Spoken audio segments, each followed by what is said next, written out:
ఇక జీవితంలో మళ్ళీ అమ్మాయి మొహం చూడను. ఇదే లాస్ట్. నువ్వు మరీ అంత డిసప్పాయింట్ అవ్వకు ప్రసాద్. ఇంకో నెలలో శూన్యమాసం వచ్చేస్తుంది. ఈలోగా సంబంధం సెట్ చేసేద్దాం. 10 మాఘమాసాలు అవని పెళ్లి ఒక్క శూన్యమాసంలో ఏమవుతుందండి? ఆ అమ్మాయిని చూస్తే ఈ మాట అనవు. ఎక్కువ చెబుతున్నా అనుకోపోతే ఆ పిల్ల గురించి 3 ముక్కలు చెబుతాను. ఐశ్వర్యరాయ్లా అందంగా ఉంటుంది, లతా మంగేష్కర్ లా పాడుతుంది, మాధురి దీక్షిత్ లా డాన్స్ చేస్తుంది. అప్పుడు లేట్ ఎందుకు, హీరోయిన్ గా ట్రై చేయమనండి.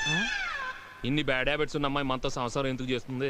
ఎందుకయ్యా ఇంత చిన్న చిన్న విషయాలకే చిరాకు పడిపోతావు? ఇప్పుడు దేవుడు మనుషులందరినీ జంటలుగా పుట్టించాడంటారు. అబ్బాయిని ఇక్కడ పెడతాడు, అమ్మాయిని ఎక్కడో దాస్తాడు. టైం వచ్చినప్పుడు ఇద్దరిని కలుపుతాడు. అలాగే నీకు కూడా ఎవరో అమ్మాయి రాసిపెట్టి ఉంటుంది. అదే ఎవరు, ఎక్కడుంది ఆ అమ్మాయినని మనకి ఎలా తెలుస్తుంది? ఆ అమ్మాయి కనిపించగానే పూల వర్షం ఏమైనా కురుస్తుందా? మెరుపులు ఏమైనా మెరుస్తాయా? బ్యాక్గ్రౌండ్ లో మ్యూజిక్ ఏమైనా వినిపిస్తుందా? స్వామి, సంబంధాలు చెప్పండి చాలు, స్టోరీలు వద్దు.